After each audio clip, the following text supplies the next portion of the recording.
Break के बाद एक बार फिर आप सभी का स्वागत है। बढ़ते हैं आगे और करते हैं शुरुआत देश और दुनिया की तमाम खास खबरों के साथ। प्रदेश में कोरोना का संक्रमण तेजी से लगातार बढ़ता जा रहा है। बीते बुधवार को कोरोना के 737 नए मरीज मिले।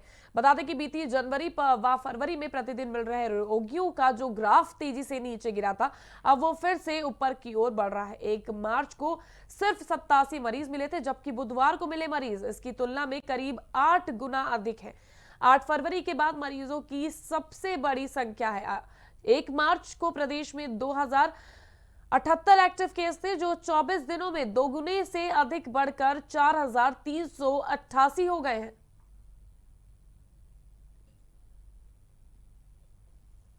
तो प्रदेश में कोरोना ने अलग ही रफ्तार पकड़ ली है और जिस तरह से जो एक चेन है वो लगातार बढ़ती जा रही है। एक दिन में जिस तरह से 87 मरीज मिलते हैं, उसके बाद कहीं ना कहीं 4 गुना ज्यादा मरीज मिलने की जो खबर सामने आ रही है, डराने वाली है। 24 घंटे में 2 गुना से अधिक बढ़कर 4388 मरीजों के एक्टिव केस हो जाने से अब स्वास्थ्य विभाग में भी एक तरह से हड़कंप मच गया है, क्योंकि लगातार कोरोना के जो मरीज हैं वो बढ़ते जा रहे हैं।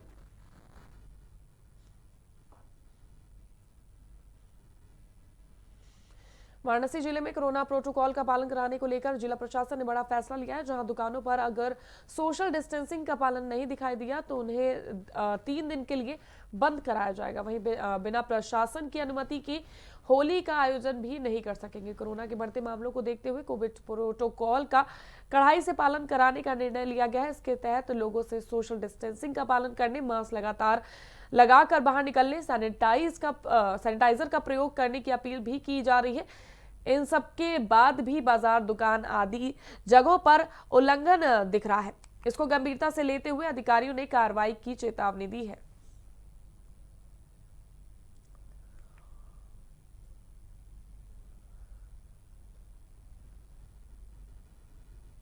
तो जिला प्रशासन का बड़ा फैसला, कोरोना को देखते हुए भीड़ भाड़ न बढ़ाने की हिदायत दी गई है। जिस तरह से लगातार कोरोना के मरीज बढ़ रहे हैं, उसको लेकर जिला प्रशासन ने यह फैसला लिया है कि आगामी त्योहारों में बाजारों में भीड़ ना लगाई जाए और कोरोना प्रोटोकॉल्स का अनिवार्य तरीके से उसको फॉलो करें।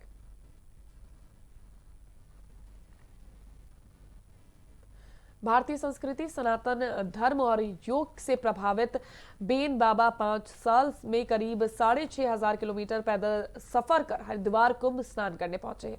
बता दें कि बेन बाबा पेश से वेब डिजाइनर हैं और स्विट्जरलैंड की लग्जरी जिंदगी छोड़कर अध्यात्म और योग में रम गए हैं। सनातन धर्म और योग का प्रचार प्रसार को जिंदगी का मकसद और पैदल विश्व यात्रा को अपनी साधना बना लिया है। 33 वर्षीय बेन बताते हैं कि भारतीय संस्कृति, परंपरा और सभ्यता अद्भुत है। योग, ध्यान और भारतीय वेद पुराण सबसे मूल्यवान है। इसमें अलौकिक ताकत है। इन्हीं से प्रभावित होकर भारत भ्रमण का लक्ष्य बनाया है। स्विट्जरलैंड में ही हिंदी सीखी। 5 साल पहले स्विट्जरलैंड से भारत के लिए पैदल सफर शुरू किया। 4 साल के लंबे सफर के बाद भारत पहुंचा। 5वें साल में भारत में भ्रमण कर रहे हैं। मंदिरों, मठों में जाकर भारतीय संस्कृति और सनातन धर्म का अध्ययन कर रहे हैं। हिमाचल के कांगड़ा में से 25 दिनों के पैदल सफर के बाद हरिद्वार पहुंचे हैं।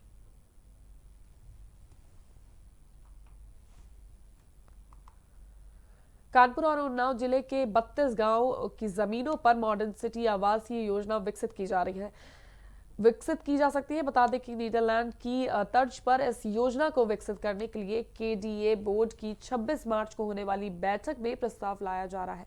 बैठक में अयोध्या डेवलपमेंट प्लान की तर्ज पर सिटी डेवलपमेंट प्लान बनाने, किराए पर उठी कॉलोनियों का किराया बढ़ाने, आगामी वित्तीय वर्ष के बजट सहित 18 प्रस्ताव शामिल किए गए हैं। कमिश्नर के निर्देश पर बुधवार को पावर पॉइंट प्रेजेंटेशन तैयार किया जाता रहा।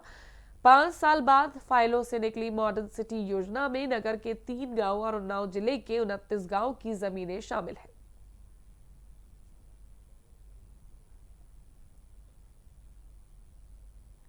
तो मॉडर्न सिटी बनाने की कवायद में 32 गांवों में बनी मॉडर्न सिटी, इसको लेकर एक प्रेजेंटेशन भी तैयार की गई है।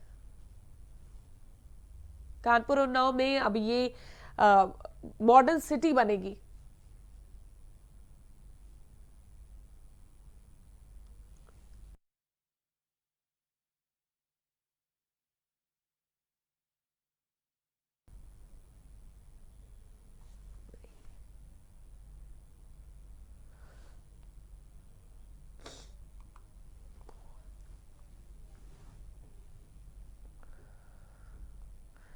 वो दिन दूर नहीं जब पर्यटक क्रूज से गंगा में काशी से प्रयागराज तक रोमांचकारी सफर का लुत्फ उठाएंगे। उत्तर प्रदेश पर्यटन विभाग की ओर से इसके लिए खाका खींचा जा रहा है। बता दें कि काशी से मिर्जापुर चुनार तो रहेगा ही, साथ ही प्रयागराज संगम तक क्रूज की सवारी पर्यटक करेंगे। क्रूज का संचालन कर गंगा में पर्यटन को बढ़ावा दिया जाएगा। वहीं इस रोमांचकारी सफर को अयोध्या तक बढ़ाने की तैयारी भी चल रही है। मुख्यालय स्तर के पर्यटन अधिकारियों ने कुछ दिनों पूर्व काशी से संगम अयोध्या तक का सर्वे भी किया। विस्तृत रिपोर्ट में ये दर्शाया गया है कि क्रूज का संचालन काशी में संगम तक किया जाएगा और आगे चलकर इसे अयोध्या से भी जोड़ा जाए, क्योंकि धार्मिक पर्यटन का सबसे बड़ा केंद्र काशी संगम अयोध्या है। जब श्री राम मंदिर निर्माण कार्य पूरा होगा तो देश भर के पर्यटकों की आवाजाही कई गुना तक बढ़ेगी। आगरा के खंदौली थाना क्षेत्र में दिल दहला देने वाला मामला सामने आया है, जहां दो भाइयों के बीच विवाद हो गया, जिसकी सूचना मिलने पर दरोगा प्रशांत कुमार यादव घटनास्थल पर पहुंचे और भाइयों के विवाद को सुलझाने का प्रयास किया। इसी के दौरान आरोपियों ने दरोगा को गोली मार दी और मौके से फरार हो गए। वहीं इस घटना की सूचना मिलते ही कई थानों की पुलिस फोर्स और आला अधिकारी भी मौके पर पहुंचे और घायल दरोगा को अस्पताल में भर्ती कराया, जहां डॉक्टरों ने उसे मृत घोषित कर दिया। वहीं इस मामले में एडीजी राजीव कृष्ण का कहना है कि पुलिस हत्यारोपी को तलाश रही है। जल्द ही आरोपी को पकड़ लिया जाएगा और उसके खिलाफ कड़ी से कड़ी कार्रवाई की जाएगी। वहीं इस खबर पर इस वक्त हमारे साथ हमारे संवाददाता अमित जुड़ चुके हैं। अमित, मैं आपसे जानना चाहूंगी कि किस तरह से गोली मारी गई और क्यों, क्या पुलिस अधिकारी ने अपना कोई बचाव नहीं किया था या वो अकेला था? किस तरह की क्या पूरी वहां पर उस समय स्थिति थी? जी कीर्ति, मैं आपको बता दूं, ये घटना कल देर शाम की है, जब दो भाइयों के आलू की खेती को लेकर कुछ विवाद चल रहा था, जिसकी सूचना थाने पर मिलती है और थाने पर सूचना मिलने के बाद में जो ये सब इंस्पेक्टर है प्रशांत यादव, ये अपने एक सिपाही को साथ में लेकर वहाँ घटनास्थल पर पहुंचते हैं। तो वहाँ दो भाइयों का विवाद चल रहा था। वो आपस में आलू के जो खेती की फसल जो हुई थी उसके बंटवारे के लिए आपस में विवाद चल रहा था। इतनी देर में वहाँ बात करते करते ही जो ये दो भाई थे, एक शिवकांत और दूसरा विश्वनाथ, तो विश्वनाथ इतनी देर में तमंचा लेकर आ जाता है और वो वहाँ उसको धमकाने लगता है। तो इतनी देर के बाद में ही वहाँ जब ये प्रशांत यादव उसको देखते हैं तो तमंचा छीनने की उससे कोशिश करते हैं। वह अपना साहस का परिचय देते हुए उसका पीछा भी करते हैं। तो अपने बचाव में जो आरोपी विश्वकांत जो है वो उनके ऊपर फायर कर देता है और जो गोली होती है वो सीधे उनकी गर्दन में जाके लग जाती है। और इतना होने के बाद में वहाँ लहूलुहान हालत में ये प्रशांत यादव मौके पे वहीं गिर जाते हैं। उसके बाद इनको वहाँ सीएससी जो हॉस्पिटल है खंदौली का, वहाँ लेकर जाते हैं, जहाँ डॉक्टर उनको मृत घोषित कर देते हैं। उसके बाद में सूचना मिलते ही वहाँ आला अधिकारी सारे मौके पहुंच जाते हैं और जो आरोपी है उसकी पकड़ के लिए दर्शन दी जाते हैं। ठीक है, इसके अलावा अधिकारियों का इस पूरे मामले पर क्या कहना है? किस तरह की कार्रवाई की जा रही है और क्या जो अधिकारी जिसको गोली मारी गई है उस पर क्या मुआवजा दिया जाएगा? उसके परिवार वालों का, उनकी क्या स्थिति है? मैं आपको बता दूं, आला अधिकारी ने मौके पर पहुंचकर बिल्कुल पूरे गांव में खूनिंग करना शुरू कर दिया था। उसके बाद से लगातार आरोपी को पकड़ने के लिए कई टीमें बनाई गई हैं। और वहीं मैं अगर आपको बता दूं, जो शासन की ओर से मुख्यमंत्री जी ने इस पूरी घटना पर अपनी शोक संवेदना व्यक्त करते हुए 50 लाख रुपए की मुआवजा राशि और एक पीड़ित परिवार में से एक व्यक्ति को सरकारी नौकरी के साथ साथ अब उसके गाँव में शहीद प्रशांत यादव के नाम से सड़कें निर्माण करने की घोषणा की गई है।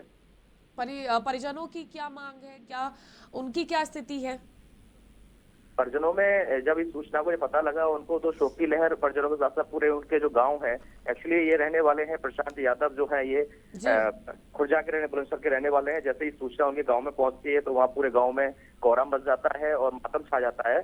लेकिन जब शोक संवेदना व्यक्त करते हुए मुख्यमंत्री आदित्यनाथ ने जब घोषणा की 50 लाख रुपए की घोषणा की और साथ ही एक परिवार के सदस्य को सरकारी नौकरी और सड़क का एक नाम रखने की जो घोषणा की है, उसके बाद से परिवार के लोग संतुष्ट हैं।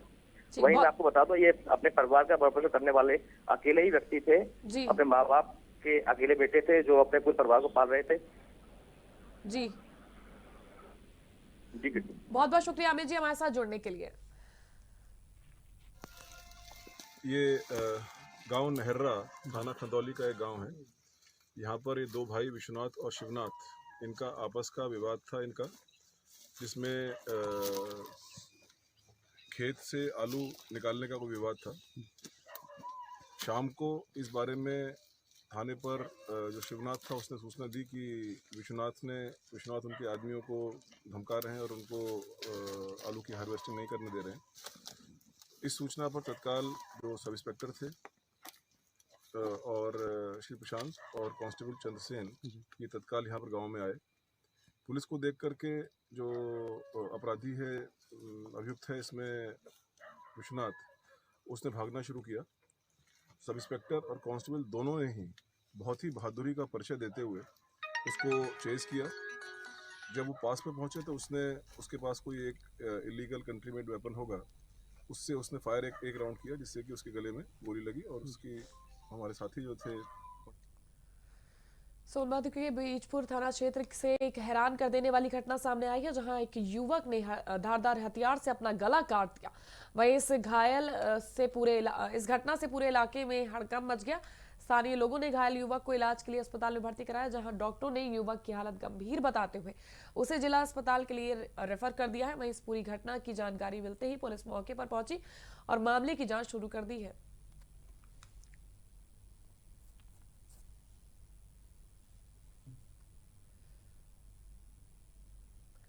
वाराणसी में रंगभरी एकादशी बड़ी धूमधाम से मनाई गई। बता दें कि रंगभरी एकादशी को भगवान शिव का गौना कराया जाता है। इस दौरान बाबा विश्वनाथ का विशेष श्रृंगार किया जाता है। फिर विधि पूर्वक हर्षोल्लास से बाबा विश्वनाथ के संग माता गौरा का गौना कराया गया। बता दें कि इस रंगभरी एकादशी को ही भगवान भोलेनाथ माता पार्वती को काशी लेकर आए। इस वजह से काशी में शिव गणों और भक्तों ने रंग गुलाल उड़ाते हुए खुशियां मनाते चले आ रहे हैं। इस उपलक्ष्य में हर वर्ष रंगभरी एकादशी को काशी में भगवान शिव माता गौरा के संग रंग और गुलाल से होली खेलते हैं।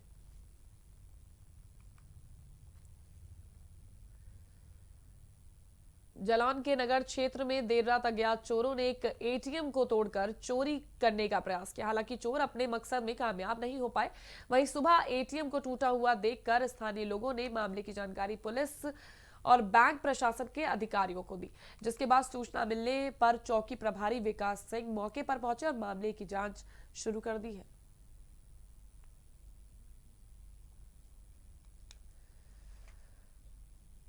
तो जालौन से ये घटना सामने आई है, जहां पर एटीएम का ताला टूटा हुआ मिलने से हड़कंप मच गया। हालांकि पैसे निकासी का अभी कोई ऐसी खबर नहीं आई है। चोर सिर्फ ताला तोड़कर चले गए।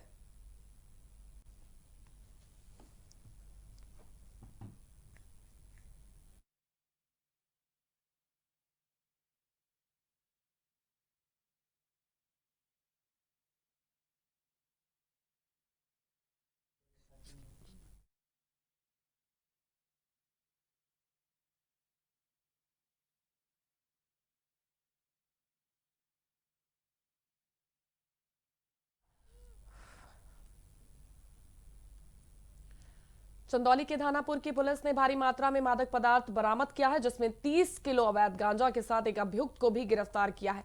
पुलिस ने कानूनी कार्रवाई करते हुए अभियुक्त को जेल भेज दिया है और मामले में अन्य की तलाश जारी कर दी है। अपर पुलिस अधीक्षक ने बताया कि पंचायत चुनाव को देखते हुए अपराध एवं अपराधियों पर लगातार दबिश बनाई जा रही है, जिसके तहत कार्रवाई की गई है।